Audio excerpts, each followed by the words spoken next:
Welcome to episode 21 of the BlokeBusters podcast. I'm Paul. And I'm Brian. And today we will be discussing Pacific Rim. But first, in case you feel the need to contact us about anything whatsoever, we can be reached at BlokeBusters on Twitter, .com/BlokeBusters on the Facebooks, and the emails are contact@blokebusters.me or blokebusterpodcast@gmail.com. I really should get around to fixing that one day. just give it a Yeah, I like a challenge. Yeah. Got it good. Alright. Alright, then, would you like to grace us with the synopsis? What the hell is this about? Sure. Alright, we will just go with, as a war between humankind and monstrous sea creatures wages on, a former pilot and a trainee are paired up to drive a seemingly obsolete special weapon in a desperate effort to save the world from the apocalypse, which, spoiler alert, may or may not be cancelled. Yeah. So. I must say, the only problem I have with that synopsis is trainee. Really? I didn't write the damn thing. I just read it. Well, yeah. I wasn't blaming you. Yes. I'm not sure if the person actually paid attention to the part in the film where they pointed out that she was under orders not to do anything.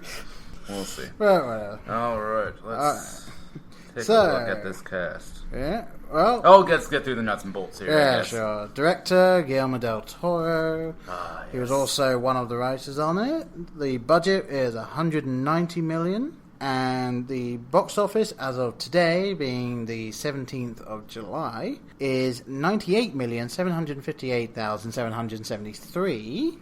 And just over half of that is actually, if you're in the US, foreign market. Which I found interesting, although not to worry, this has only been out for 5 days, so that's actually not too bad. No, they're gonna clean up on Blu-ray and DVD this film. Yeah, I'm fairly certain, even though obviously ticket sales go down, I think they might even get close to making it back just in the box office. Theatrical, yeah, it's possible. Yeah. Yeah. Now, I did not see this in 3D. I'm assuming you didn't. No.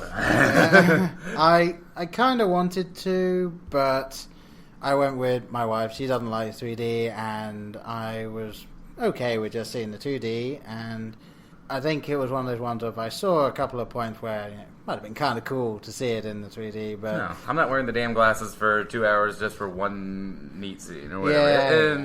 And we'll get there, but it looked good without the stupid 3D. Right. All right. So, basic cast list here. We have as Raleigh Beckett, the main character, Charlie Hunnam.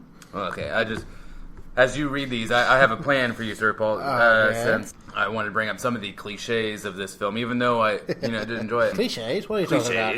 Which, aren't always a bad thing, as you will discover. Right, but you give the real name, and I will give how I think what they should have been called in the film. Okay? All right. Okay. These are the cliched characters. So, all right, Raleigh. Okay, so Charlie Hunnam as Raleigh Beckett. All right, and he is hero fighting demons inside and out. Yep, okay, I can see that. All right, well, I'll go with the love interest. Strenuous, that one. They have as Mako Mori Rinko Kikuchi. As mysterious girl with something to prove. Oh, don't they all? That was a joke, listeners. Hey, you're on your own there. Okay. All right. As Stacker Pentecost, that would be the general, or I can't remember what his actual rank was. Okay. It was Idris Elba. Yes. And playing the tough military guy with soft center. Like a Tootsie Pop. Sure, yeah.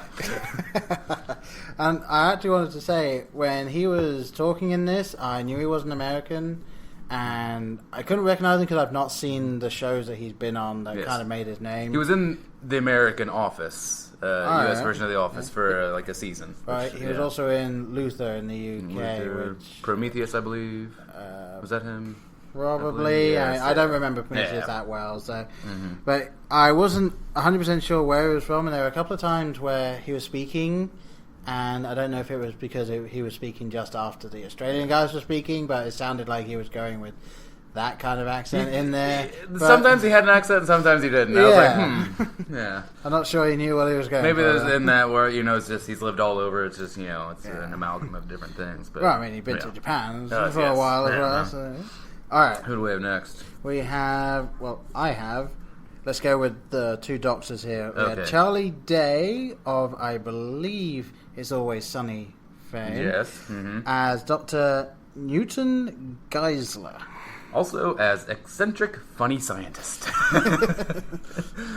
Well, let's see what you think of the other one then. Mr. Bern Gorman, a wonderful actor actually, as Dr. Herman Gottlieb. Okay. Also as really Britishy science guy. Yeah. And I have in quotations, Tucker from Something About Mary. Yeah, okay. He was with the arm cane thingy, I can see that, and spot on and cheerio and right on, good sport. It was all of that, I mean, he is English. Well, he's British. I'm going to say British because I can't be absolutely certain that it's English and not Welsh or whatever. But that was putting it on. It was the cliched. Especially given that his British name is Dr. Herman Gottlieb. He's German. What's he doing as an Englishman? Righto, old chap. Yes, spot on. I think that was actually in the movie. I don't think I'm making that up. I think that was a line. I think I did. Everyone laughed at the line of like, we are jolly well going to show these people. Yeah. I think that was the point where it tipped over from being, it's kind of like they're taking the piss to, okay, I'm on board with this guy now. Yeah. You have anyone else down there? I have the young and old Australian. If we go with the old Australian first, Max Martini, lovely last name, as Herc Hansen. I want to know if that's I think that's his showbiz name. Probably. There's no way there's Mr. and Mrs. Martini. And you wouldn't imagine that guy being Mr. Martini. And if you did, you think you'd name your kids Shaken and Stirred. No. Well, maybe his middle name is Shaken. Not Max Stirred. Stirred Martini. Well, what do you have? Or Dirty. His middle name is Dirty. Max Dirty Martini. Well, do you have a alternative name? I did not, although I was going to draw some parallels to one of my favorite films, but let's just call these two Iceman and Slider. Okay. Do you see where I'm going with that? I do see where you're going with that, yes. Okay. Well, and then, of course, the other one, Robert Kaczynski as Chuck. Who was Chuck again? Chuck was the young one who didn't like the main guy at all until right at the very end when he did. Yes. The respect was earned at the end there, as it always is. I didn't have anything for him, but I don't think you wrote this guy down, but you'll know who I mean. Cool bow tie guy. Yeah. Okay, he was in Star Trek. Mr. Cool Bow Tie. Yeah, cool bow tie guy. You gotta have weirdo bow tie guy. Right. I forget. Yeah, I don't know. The guy in the control room area for control. The Jaegers. Oh yes, the Joseph Gordon-Levitt lookalike. Yeah, kind of. Yes. Yeah, but with a deeper red. Yeah. I saw it and I thought, oh, it's the Joseph Gordon-Levitt in Looper. Just before he turns into Bruce Willis in that time. Kinda, yeah. And then I couldn't place him the whole time. Then I realized he was in the not original Star Trek, but J.J. Abrams Star Trek. I can't remember the character, but I know he's in there somewhere. Yeah. I'm sure we'll see him in parts here and there. I'd like to think he gets a lead part, but since neither of us can remember who he is, I don't know if directors It's cool bow tie guy. Yeah, that's all you need to know. So there's your main cast of characters. Yeah, I was going to say I didn't have anyone else written down. Did you have any other cliche ones? I mean, there is one person we kind of skipped over and we haven't written down. Oh yes, we will get to that, gentlemen. I believe in good time. So where would you like to head for? I just wanted to I mean, there are other films we could easily draw this to, but what stuck out most to me was an 80s film. By the name of Top Gun. And I think there were influences all throughout this film. If you watch Top Gun and then you watch this, I even will challenge you that there are a couple of shot-for-shot styled Right. shots. Not, obviously not huge monsters in Top Gun, but no very mechs similar camera angles, camera work. Yeah. With fly-over type things. Yeah. Even like The Rock, there's, at the very end when they're on their little capsules or something, and you think they're going to kiss, but they just kind of hug or whatever, and then you got the jets flying overhead. There's a little Top Gun-ish, a little The Rock, but, I mean, those two Australian guys were Iceman and Slider, giving Mav and Goose the hard time through the whole movie. And then finally, like, the other guy was a little Iceman, too, because finally got his respect. And then the other thing, the main character gets grounded, oh, you aren't going to be in this fight, and... I wonder if he's going to get a chance. I wonder if something's going to go wrong where they'll need him. And once Maverick's on standby on the aircraft carrier, and what do you know? They need him. And, hey, what do you know? EMP or whatever happens, and I got an analog giant robot. Well, since you brought that up, I have a little bit of an issue. With the analog? Kind of, yeah. So... And I'm sure we'll probably get people saying, "Oh, it's a different point in time," or whatever. But so when they first did the drift together in the Jaeger, and the inexperienced young woman ends up being stuck in one of the memories and activates one of the weapons, which starts loading. Yeah. The way that they manage to stop it is they pull the electricity out of the main console, which shuts down the Jaeger immediately. Which says to me that the Jaeger needs contact with the console or needs electricity of some kind to keep it running. I don't think this film is concerned with a whole lot of authenticity as far as the inner workings of these Jaegers. I mean, and then, 30 minutes later, it's, oh no, every single piece of electricity is gone, we have no consoles anymore, and they say, well, hang on, this one doesn't use electricity. Maybe it can switch between the two. Like your phone can be an analog or... Oh, so it's a hybrid. Yes, it's a hybrid, yes. So as long as it doesn't run very fast, it's fine. Yeah, it's just, it doesn't have all the features, but it can still, walk around, has a sword. Yeah. The very advanced sword. Yeah, that only one person seemed to know about. Apparently. Yeah, I didn't think about that. The person that piloted the damn thing didn't know about it. I just want to say real quick before we continue to sound like we're shitting on this film. From my perspective, I'm speaking for me. Loved this movie. Oh yeah, and I mean, it was supposed to be cliched and campy in those areas. Yeah, and it's just supposed to be a great time, which it was. Yeah. And of course, for me, coming from I enjoy an anime standpoint, I mean, this was. Most people say this is sort of Gundam / Neon Genesis Evangelion, which is... I didn't understand any of those words. Okay, right. Basically, Neon Genesis Evangelion, you don't need to, if I really dumb it down, thank you. is about people piloting giant robots fighting monsters. That sounds familiar. Yeah. I mean, the actual... nuts and bolts of it, very different, but, this is... Okay. So I went into this, and a little Power Rangers-esque too, I guess. Yeah, right? Because don't they get in like the big old Well, they morph into the big combines, guy, yeah, and then they fight weird things. I don't know. Weird, very slow-moving costume people. Yes. Well, you never think that since those people are clearly monsters in costumes, then the Megazord or whatever was. Also, a guy in a giant robot parts costume. Just bang, bang. Hey, that was some high production value. Okay, those shows. Yeah, come on, Japan, bring it back. No need. If you haven't, try and find a couple of clips of the original Japanese version of... Oh, boy. Yeah. If you need a break from internet, whatever. Well, technically... Other activities on the interwebs. Technically, the US version that we all saw... Well, I say we all saw. Some accidentally, some on purpose. Yeah. The parts where they're in full costume and they got the helmets on, Those are mostly taken directly from the Japanese show, and they just made sure that the costumes lined up when the helmets are off. Oh, righty.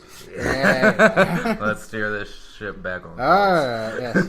Back, Drop the ship, Jaeger, back into the water. yes, back to the robots and the giant monsters. Yes, exactly. Back to serious talk. Alright, so yeah, I did really enjoy this film. It's a very stylized film, again, that's the sort of stuff I go for. Yes. And giant robots fighting giant monsters, what's not to like, really? Mm-hmm. Yeah. I'm sure there'll be people that are like, oh, it's just made as a blockbuster and nothing else, there's no real substance behind it. And I don't think there's anything wrong with that. No. As long as it's made well. As long as, yeah, exactly. Which I want to get to here. But, yeah, when we first suggested or kind of worked out that this would be our next film, wasn't excited. Like, even seeing the poster, like, 6 months ago and stuff, I was like, oh, this looks completely ridiculous and stupid. It looks like Sharktopus or whatever. It looks like something that should be on just the Sci-Fi Channel at like 10 Sharknado. o'clock on like 10 o'clock on Saturday night or something, and just no one's home and that's what's on. But as I figured, I was hesitant. I'm like, because I lean towards story, you lean towards visual. Yeah, and not to say I don't like the good story, but visual. But leaning, yes, preferences. But I figured this wouldn't have a whole lot in the way of story, and I'm like, well, it's Bargain Tuesday. It could be a good time, and I came out of that theater so much happier than I thought I'd be. I thought I would maybe give it, like a C plus type thing, right. And I wanted to sit through like the entire credits, even after the little extra scenes and the amazing closing credit sequence, which was just gorgeous. Yeah, I mean that thing had to cost $2 million right there. Probably the closing credit sequence. Well spent, I would say. If you go to spend $2 million, gorgeous, yeah. But yeah, it's set up. It is a summer blockbuster. It is perfect. I wish it had come out early in the summer, but I understand, not wanting to compete with Superman or Iron Man or Star Trek. But I will say I don't know if it's a better film because it's hard to kind of bring two different films together. But I would say theater experience, I enjoyed this much more than Man of Steel. And I know I had someone talking in Man of Steel, which probably plays a part of it. But as far as just good fun and escapism, which is what most movies are intended to be, nailed it. Out of the park. Just perfect. Yeah. Amazing score. Just that gets you pumped up, and it's like you feel like you're in a game. And I had that theme tune stuck in my head. But could not get that out of my head. Well, they only play it 435 times. But and of course, when the credits roll, off it comes again. Oh God, I almost bought it on iTunes. I don't know why I haven't. I'm probably going to buy it and listen to it on the way home. But and I may or may not, quote unquote, buy it at some point as well. Internet cops, you know where he is. Well, hopefully you don't, but whatever. Yeah. I was amazed. It just looks incredible. Yeah. Tons of action, and even, when it's not giant monsters fighting, you have like the fighting in between the good guys, and there's still some good scenes. And when he's Charlie Hunnam or whatever is fighting Knives Chow, let's call her. I thought I am not racist, but I thought it was Knives Chow for a while. I'm like, is that Knives Chow? Wait, you mean with the blue tint in the hair? Yeah, from Scott Pilgrim. I'm like, is that her? And then I had to IMDb it after. I was like, oh no. Well, I would say that's fair enough because she obviously does look a lot like her. Yeah, they look fairly similar. And then when you first meet her and during the training/fight sequence, she has that blue tint to some of her hair, which then seemed to disappear. I think, yes, they made me out to be just, they all look alike kind of guy. But no, she was, That scene, that was expertly choreographed, I thought. Looked really well. I was actually reading just before you turned up, Guillermo del Toro said that he wanted to frame that fight scene as he would have framed a sex scene in any other film. Ah. Because obviously in the film, I know spoilers and whatever, just pay attention, people. That's what we do. Yeah. But they don't have any form of sex scene in the film. They don't just even have kiss. this. Yeah, I thought they were at the end, and I was like, oh boy, this is going over the top on the cheese factor, but they just, hug. But Which, I like. Yeah, it's meant to be, it'll be done off screen. It's implied that they will be there. Yes, they will, yes. In Pacific Rim 2, they will, yes. Pacific Rim. Electric Boogaloo. Yeah. The entire film is just, oh no, there's a rift in the Atlantic. Oh no. Atlantic Rim? No. This is a film that they did wrap up fairly well. They did, but then again, that's never stopped Hollywood before. If it makes enough money, there will be a way. Yes. Whether they got to release it straight to DVD or whether they only have one original cast member, they will make Jurassic Park 8. They'll have it be the bow tie guy. He'll be the only one. Bow tie guy will be the only one left. Yes. Wow, that strange influenza virus. He will be Eugene Levy in the American Pie films, or he will be Jeff Goldblum in the Jurassic Park films. The only guy that signs on to do it. Yeah. Oh well. Until then, I'm enjoying the original. Yeah, definitely. This is something that I know I will rewatch. I will buy this on the day it comes out on Blu-ray. I will not wait. It's one of the few films that there doesn't need to be a lot of real substance to the story. Mm-hmm.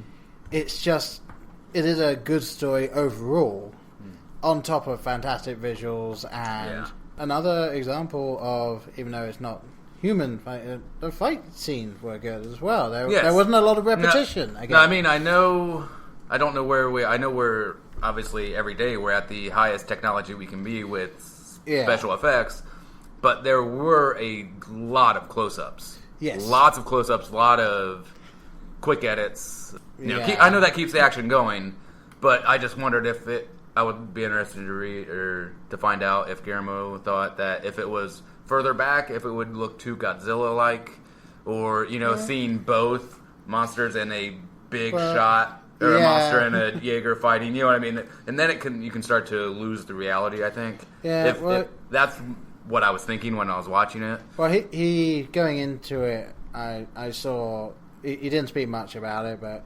he wanted it to be in the style of like the old Godzilla films. He was saying that and if you actually think about it, in the film there's not a lot of real death in it. You see destruction, but most of the places have been evacuated or whatever, so it's another kind of ending of Man of Steel. Well, you see Fry's brother get pulled out of the Jaeger. That he dies. Yeah. Yes. Yancey! Don't name your kids Yancey, people. Unless you're being ironic, and even then don't. Unless you're like David X. Cohen or something, then you can name your kid Yancey. Executive producer. Yes. So that's a really geeky reference. Wow, yeah. Any people know David X. Cohen, good for you. All right. And the fact that I just went executive producer, that's going even further. Yes. But, and I thought there were a lot of times as well, on top of the fact that they were able to look good close up, far away, but they also managed to do a lot of very good showing exactly the size difference of these huge things. Yeah. I mean, there was one shot that, for me, it played for a laugh, but for me it was showing this juxtaposition of this giant fish bursts through several floors of a building and just knocks the little Newton's cradle. I thought that was kind of dumb. Yeah, I don't know. That was going a little bit too far, but the one guy in front of me went, it was the funniest thing you'd ever seen. I'm like, it's a little silly, but my audience did the sort of type thing. There was a chuckle there, but I thought, wow, you really do see this entire side of a building just has this giant monster arm coming through, and then this little tiny thing on a desk.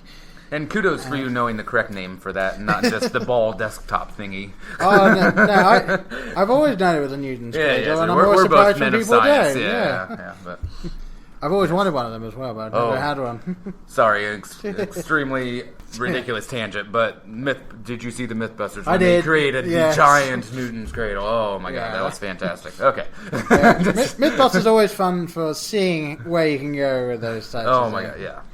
But you do lose a lot of energy, as they found out, with this, the more you scale up. Yeah, it's probably why they're very small dense balls. Yes. All right. I did want to bring up one of my favorite directors of all time. Yeah. Heavy on the sarcasm. Mr. Michael Bay.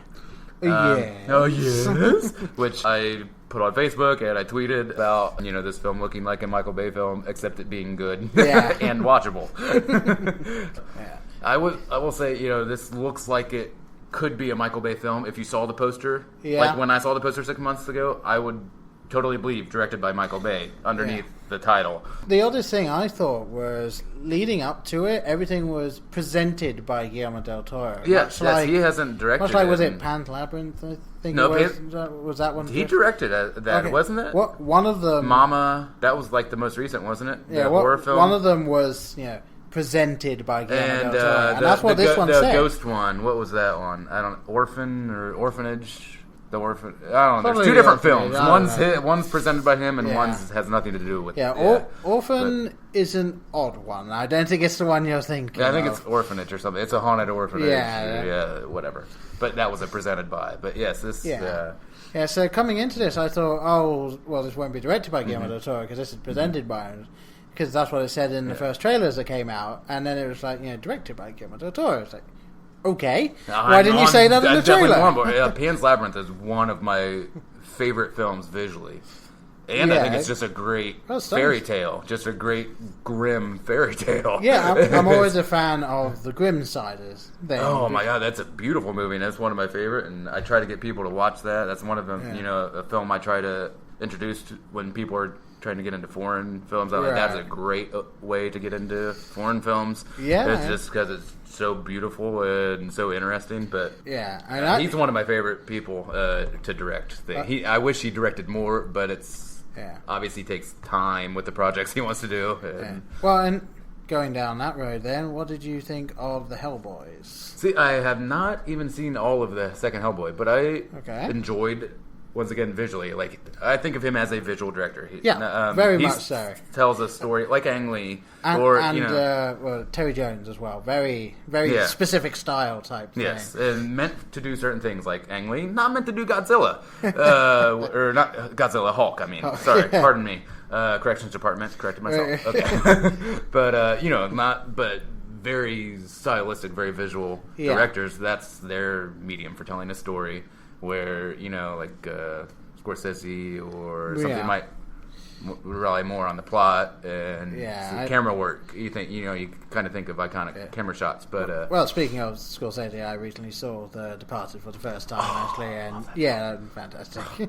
And I didn't realize lots and lots of death in that movie. Not for the faint of heart, that one. No, and a couple of actual shocker deaths as well. That was a little heavy-handed, spoiler alert again, with the rat on the windowsill at the end. I get it, he's a rat. Well, that's what happens to rats. Would you be interested to know that was not planned? There actually was just a rat on the thing, and they decided to stick it in. I still like it, but okay, All right, once again, let's redirect this train. But I wanted to, get back. Poor choice of words on Michael Bay. I don't want to get on Michael Bay. I want to stay as far away from him as I can. But unless you're in a gigantic truck or a Jaeger of some kind, tracing him down. I would like to squeeze him between my giant Jaeger fists. But as far as, like I said, this looks like the style of film he would do. But I think where this film separates itself is, I think Michael Bay films take themselves too seriously.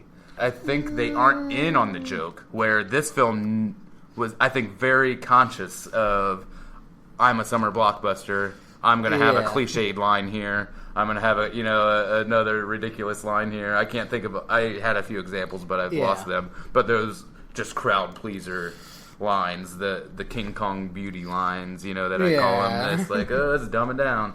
But I think, like Pearl Harbor or something, takes itself way too seriously, and Transformers, they try to go way too heavy with the emotional parts and it's Transformers, people. Let's just have them looking cool and fighting each other, Yeah, I will say, I enjoyed Shia LaBeouf in the second and third one. The first one I thought he was still finding himself. I know, but apparently Shia LaBeouf is not in it. Bow tie guy will be. That's yeah, he'll be scientist number 2 in the war room. I don't know.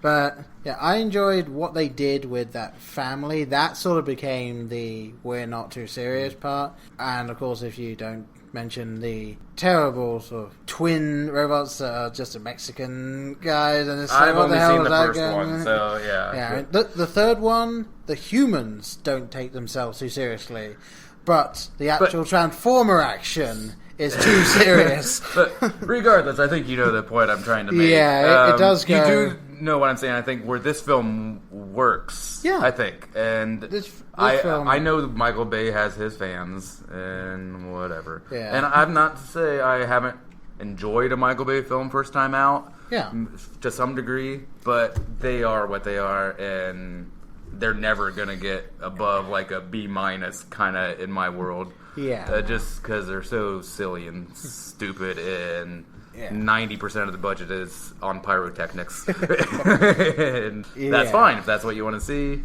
But I think this film, Guillermo, I think was in on the joke. Yeah, I'm willing to bet wasn't trying to play it seriously. Yeah, I'm willing to bet he had a checklist of cliches. Yeah, and like these are going in. We got to get this point in here. We got to get that in the second act. We got to get this in the third act. We got to get the 2 teams of people that are clearly highly skilled that are only around for less than 5 minutes, and you never get any actual character development from them.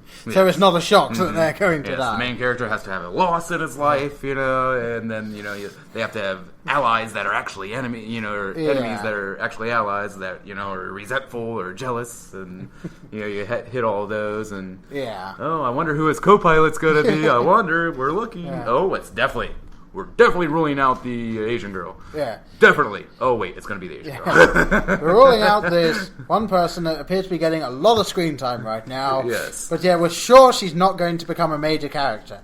And there's some reason that the tough military guy is protecting her. But I must say, I didn't realize that the girl would end up being his adopted daughter. Because when they were saying, I made a promise, it seemed like he maybe promised her and maybe her mother or something that he would take care of her or something. So maybe not a daughter, but he would make sure that she was all right. And then all of a sudden, it's just like, I've raised you. And it's like, okay, she's his daughter. Foster daughter, whatever. You could have thrown the word daughter in there before this scene, but whatever. It was, Yeah. Again, it's one of those little nitpicks in a general film that's really enjoyable. So like that. Those scenes I don't think were overly boring, but I did enjoy them. And even when they get to the Bill Pullman speech, Independence Day speech, today is the day. Right. You can just write one of those out in 30 seconds, and it'll be the same idea. The trailer line, of course. Canceling the apocalypse. Yes. Although, I will say, based on the trailer, I was going in, and I thought it would be this one film set this very certain way, and then just before I went in, I ended up seeing a half-page written review, and I read it, and I was like, no, this is different from what the trailer is. And I went in, and it was like, the trailer doesn't show anything about the fact that the main character has lost a brother or is dealing with anything like that. And there's just so many of the things that weren't in the trailer that actually half of the trailer is in the first, 15 minutes. I think a lot of it is showing you what he's telling you about when they first attacked. Yeah. And that's over and done with at the beginning. So, this is another example of, I really want most trailers to be like this. So you think it's, obviously you get the gist of it. Pull me into the film, but don't ruin everything. I know that not all films can have enough trailer material in the first 15 minutes to cover that, but... Yes, if it's a Jennifer Aniston movie, they have to show the best parts, otherwise no one will go. What's the new one? This is the Millers or something like that? I don't know. Yes. Oh, pretending to be a family, whatever, yeah. Yeah, I saw Because that. everyone wants to see Jennifer Aniston as a stripper now, not 15 years ago. Okay. I saw that trailer and I thought, this is an interesting premise, but I just don't see it working. Like, I don't see it being something really working. It'll be number one for a week or two. But, Yeah, probably didn't come out against anything else, I think, that week. Yes. Alright, well, just to get back to nitpicking a bit, the biggest nitpick I had with the film is actually not the very, very end shot, but like right at the end. And so, spoilers for those of you that don't know and don't care, because I'm assuming those of you that do care have seen the film now. Yes. At the end, they find out that you can only go through the rift if there is kaiju DNA connected to you, so that the machine will read you on their end as being kaiju and will let you through.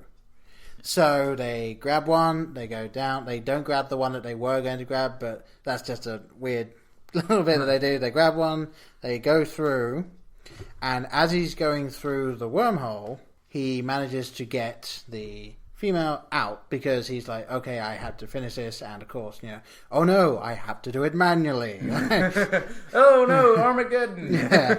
We must do it manual override. Yeah, so to start off with, it really seemed like they were actually going to end up, especially since... Oh, I thought he was going to bite it. I thought they both were. I thought they were really going to go with it, especially since they had that line of "I have terrible timing," of like doing that, and then it was like, wow, okay, these people actually might sacrifice themselves for the greater good. Mm-hmm.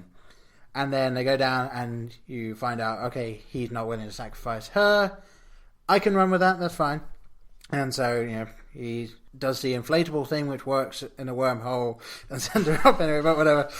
Again, another little nitpick. It really is the end. I think they were trying to scramble for running this. But so he ends up getting out on the other side of this wormhole, and he sets off the nuclear reactor to go nuclear, which doesn't actually work completely the way they were doing it, but whatever. And so he does that. He gets himself into the escape pod, and the escape pod goes up and through the wormhole without any kaiju DNA. Yeah. How do you get through the wormhole? Hey, enjoy the movie. Yeah. I mean, yeah. Apart from that, because I saw that and it clicked in my head, because I am too logical of like, hang on. But yeah, this film isn't meant to be viewed like that. It's meant to be viewed as, this is just the blockbuster film just to see. Pure fun. Yeah, I just recalled what was one of my major problems. All right. What would normally be, like I said, a major problem, but I was okay with it. But I thought at the time, they make a huge point the entire film about how compatible you need to be to drift and how difficult it is. And even though these two are like meant to drift together, they screw it up the first time. She goes crazy. And that's it's so difficult because you're in each other's head. And I wonder where you're going with this. And then this. at the end of this, what do you know, Mr. Tough Military Guy has to get into a Jaeger and replace Slider's dead hurt brother, injured, arms. He's got a tennis elbow. Father, he's got tennis elbow or whatever. Yeah. And so he can't fight. Yeah, he fell over once. He's on disability, collecting workman's comp. But, it's like, and they just do that movie thing. If you ever see, like, thank you for smoking. Yeah. With their, in the movie producer's advice, we'll just include some line, like, when they're smoking in space. That thing is like, Rob is like, we'll just have some line like, thank God we invented the whatchamahooey machine. Yeah. And that's exactly what they do. Like, I knew your dad. We'll be fine. Yeah. I'm like, what? Yeah. It's like we'll drift just fine. I knew your dad, and I know everything I need to know about you. Yeah. What? You don't know what he was doing. What he there could be some scary shit that he did in the previous There's a difference between compatibility and knowledge. Those are two very different things. And I was just like, okay, they just clearly had that line because they needed to get the plot moving. I mean, if you really think about it, both of them are the very no-nonsense, this is fight type people. So, fight. so there is the thing of, you kind of buy it because they are similar people, but still, it's one of those things of... If they hadn't have made, like, the previous hour and 45 minutes about how difficult drifting is and, how compatible you need to be, how, brothers or father-son or lovers, whatever. Yeah. I know him, I played basketball with him once. We're good. He's got a good jump shot. We're okay. I mean, that made me think of when they did do the fight scene and the guy still said you're not doing it and tells the main character to turn up for duty or going with whoever I tell you to go with. Number one, that wouldn't work anyway, and he's still willing to go along with it, I suppose. Yeah. And number two, why is he following that guy's direct orders? He's clearly not in whatever military thing there was anymore. And he came along because he said, well, I'm willing to help out with this. And it's like, okay, you're willing to help out with this. You must go with this person that you don't want to go with. Okay, I'll do that. It's just, it had to be there. And I am aware that there are people that are probably thinking right now, it is the end of the world. Would you be that selfish? It's like, it really doesn't have anything to do with selfish. If he's not willing to do it, I'm sure the drift isn't going to work that well. Well, just as long as you know the guy's first name, you're going to drift fine. But... Alright, well, before we get into ratings then, shall we bring up the one person we haven't mentioned yet? Oh, sure. We have, by chance, kind of mentioned him as another character's name. But this is someone whose name I didn't write down, and I really should have. Chow, I believe. Yes. And he is played by Mr. Ron Perlman. Hellboy himself, yeah. I mean, he probably has about 6 minutes of screen time, but they're a wonderful 6 minutes. Yeah, I enjoyed it. And I did like just how arrogant the guy was. Because, sure, someone like that would end up coming along and doing exactly what was going on. He's running this massive underworld organization that's the black market of kaiju organs, pretty much. Which, if you think that the government knew that a pound of kaiju marrow or whatever it was can fertilize this much fields, why the hell isn't the government doing that? I mean, if someone knows that... Is that really your argument? Well, no. You wanted more farming in this film. No, I don't care if they show farming or not, but realistically, let's say someone finds out that you can make really good crops grow in a field with this much kaiju, and the government is fighting the kaiju and everything, and so they have all these leftovers that is miraculously gone in 3 hours or whatever it is. Why the hell wasn't the government just come in and be like, we can actually then take this part of Asia, say, and just make it into a giant farm to help all the their rest of the world? resources are into making Jaegers. Yeah. It's because they are, 300 feet tall and have to cost about $500 trillion each, I'm sure. Yeah. But they don't freak out. Yeah, I mean, the current government freaks out every time like a stealth bomber blows up or something, which is like a few million, hundreds of million, but one of these things goes, oh, we lost another one. We got a few more. Yeah. Two in rapid succession. Yeah. And not a worry. They're being destroyed faster than they can be built. Those things would have to take 20 years to get built. Yeah. And where are the resources coming from? But the world, we are the world, we are the children, everyone's united, we're making it a better place. We are arguing politics in this. Yes, in a pure, fun, escapist film. So. But this was a great little role by Ron Perlman. I enjoy Ron Perlman in film. My wife hates Ron Perlman. Oh, I love Ron Perlman. She didn't really like Hellboy, and I think she'd only ever seen him in I just realized Two Sons of Anarchy characters, which I don't watch that show, but I don't watch it either. But I know he's in it, and Charlie Hunnam. Is he in it as well? Oh, yeah. Mm-hmm. Yeah, thinking on some trailers. Yeah, but they're both in that, All right. Well, there you go, for Sons of Anarchy fans. Maybe brought it up. Maybe they'll throw I'm not into the biker scene, but whatever. Maybe they'll throw a line in somewhere about fighting robots. If we're going really obscure, you got Thurber from the Sun did that with John Lithgow and William Shatner. William Shatner turned up with a big giant head, and John Lithgow said, "How was your flight?" "Awful." there was a man on the wing of the plane. And John Lithgow says, that happened to me too! Which you had to know which characters they played in the Twilight Zone series and the Twilight Zone film to get that joke. Wow, that was some geeking out there. Oh, yeah. I'm covering the geek side on this episode. Yeah, but I've listened to an episode of the Nerdist podcast with Chris Hardwick where they had Ron Perlman, and he said he would pretty much do anything Guillermo asked him to do. Like, they're friends, and it's like, anything, I'll be there. So, yeah. I mean, I think that was clearly one of those situations. Oh, probably. I mean, he doesn't care that he's only has a few lines of dialogue or whatever. And, yeah. But it was awesome. I loved it. And then you have the little capper at the end. A little silly, but it was still kind of funny. Which it appeared, I mean, obvious spoilers, we keep saying it, but appeared he got chewed quite well going down that throat. There were multiple gulps, like, yeah, but, yeah. But then, cuts himself out and worried about his gold-plated shoe. But, yeah.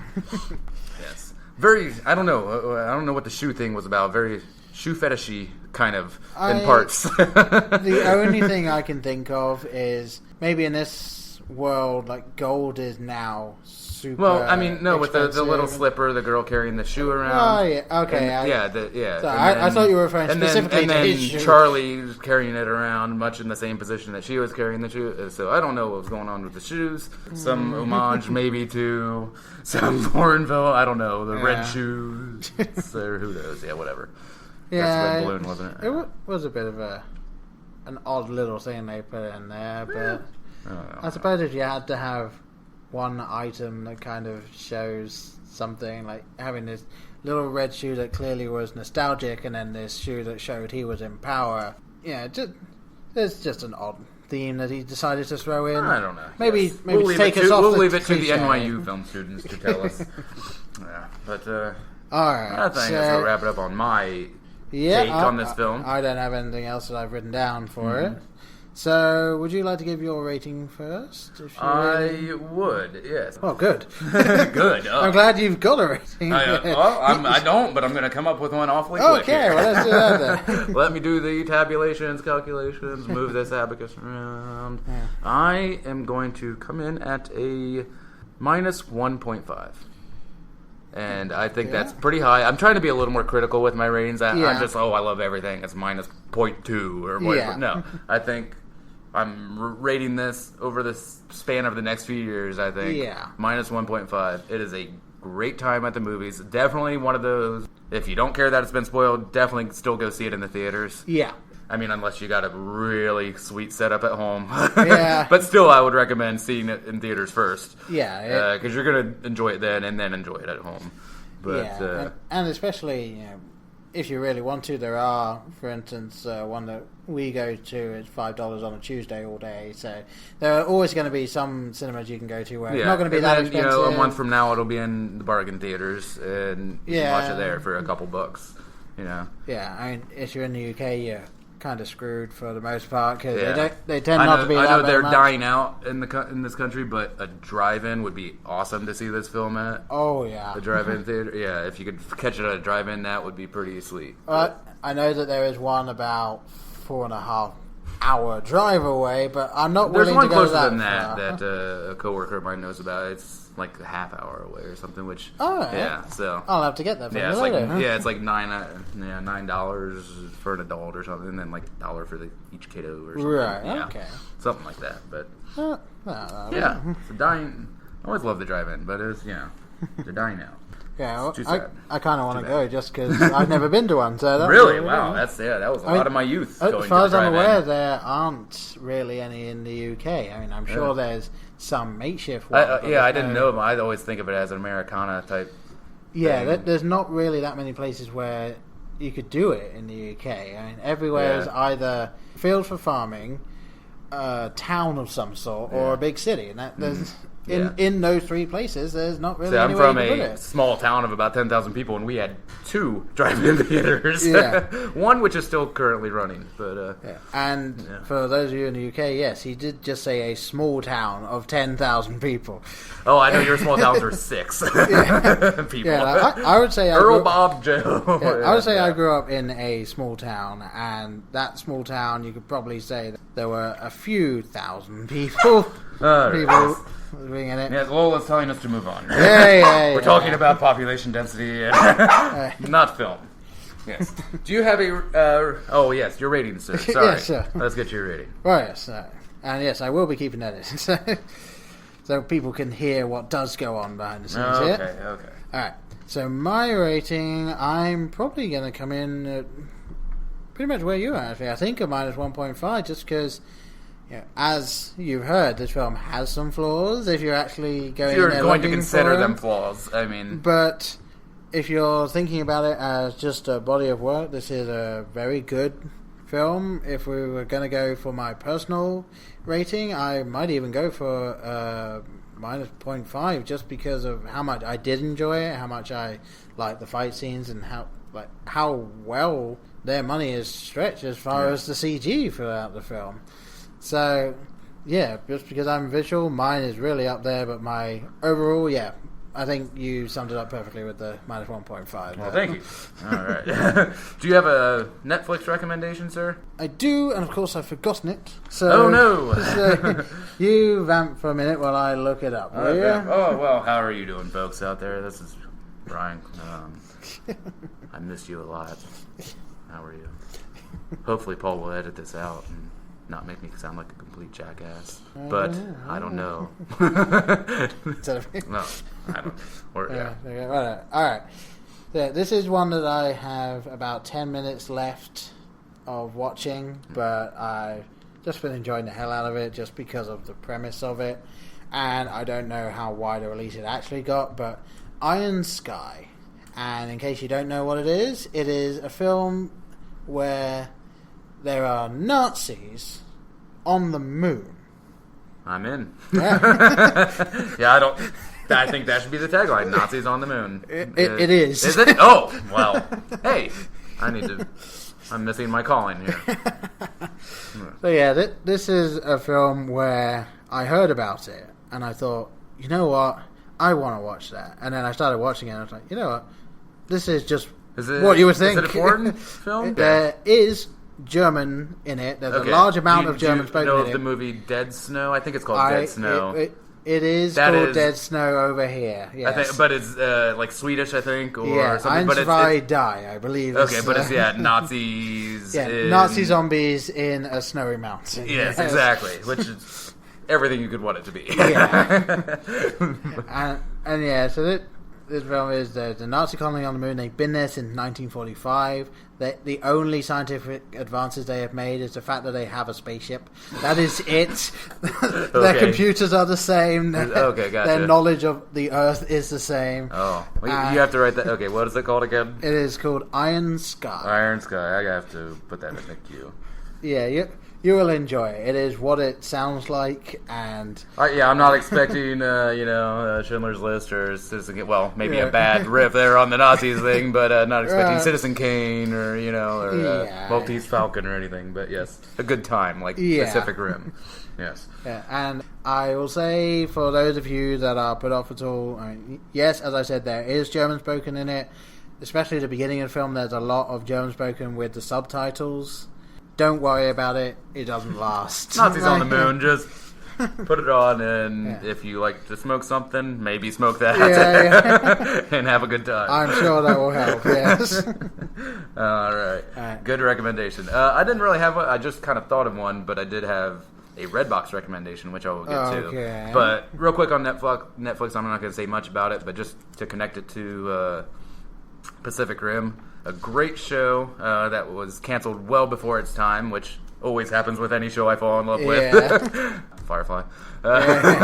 Undeclared. It was called Undeclared. Right. It was Judd Apatow and Paul Feig's second effort. They had Freaks and Geeks, which was a high school hour-long dramedy. Yeah. And canceled after 18 episodes, first season, Right. So Undeclared was their half-hour comedy, straight comedy, in college. College, comedy, and Charlie Hunnam is in that. He's English, and he's the ladies' man. Right. And you have Jay Baruchel, and Jason Segel makes certain appearances. Martin Starr is in a couple of episodes. It's all of those knocked up guys, Apatow guys a lot. But It's just I think a hilarious show, and I'll have to look that up. very well done. And it is on Netflix, but yeah, check it out if you haven't. It's only one season, and that got canceled faster than Freaks and Geeks, I believe. But, Did it beat Firefly in the cancelled? I don't know, but Anyway, I wanted to get to my Redbox recommendation because I'm always looking to embarrass myself, and this could probably fall into our Guilty Pleasures episode retroactively. This could be interesting. I was stood watching this film for a long time. I'm like, nope, I'm not watching that formulaic drivel, and let's see, and I don't want to see two gorgeous people just complain about their problems, blah blah blah. Okay. It won an Oscar or two, I think one, I don't know, but it is a film with the dumbest title I've ever heard, Silver Linings Playbook. Which I freaking loved. I hate that I love this movie. Right. I was like so bored. I was looking through Redbox, and I'm like, there is nothing I want to see. Silver Linings Playbook. Ugh. Might as well watch it, but and then it's going to be on Netflix next week because I always run it right before it comes out on Netflix. It's really good, and yes, it's a romance comedy, and yes, you know where it's going to go. Yeah. But I enjoyed the journey getting there, and Robert De Niro, who I think all four principals, I believe, got nominated. I think Best Actor, Best Actress, Best Supporting Actor, Best Supporting Actress. I think. All right. I think all got nominated. De Niro and I forget the woman that plays his wife, but Jennifer Lawrence and Bradley Cooper, I know were both nominated. Right. She won, but stumble walking going on stage. But De Niro gives his best performance since anything with Scorsese. Huh. And I enjoy the serious guys doing comedy every now and then, like The Walk-In and the De Niro sometimes. But that's all it seems like De Niro's been doing for like the past 10 years, or like bit parts and crappy horror movies, Boogeyman or whatever, kind of stuff that was, But seems like he's doing like little lowbrow, wide splatter comedies, just mass appeal. But this has real emotion to it, his role, and it was really well done. His job, and I think the film was well done. And yeah, it's two good people, white people complaining about mental health. But if you watch The Extras, they did raise a lot of awareness for mental health. Right. And it has done a lot of good. So check it out. I mean, I'm sure all the women have checked it out already, if you like those things. But it's an enjoyable movie. Yeah, my wife wanted to watch it. Give it a try. I was... Ow, as I bang my elbow on your table.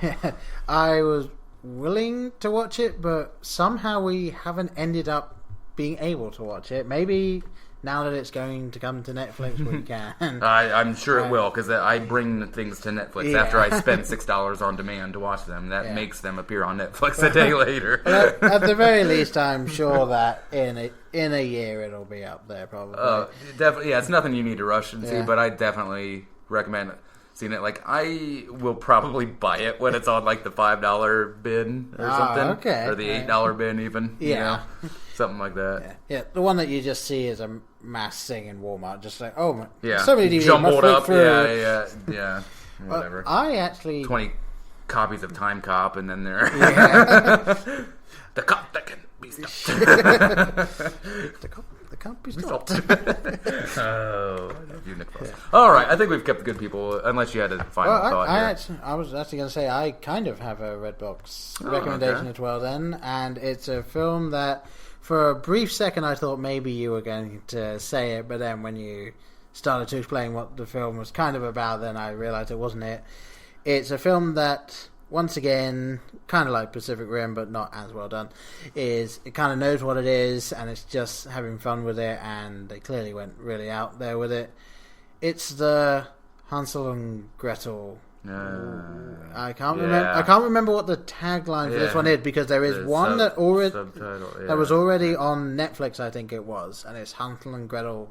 There's another one. I don't know. Something. That's not it. It's Witches of Eastwick. It's the one that has the most useless Avenger in it, as well as Famke Jensen as the bad witch type thing, and someone who I should know but I don't as Gretel. And it's just mad fun.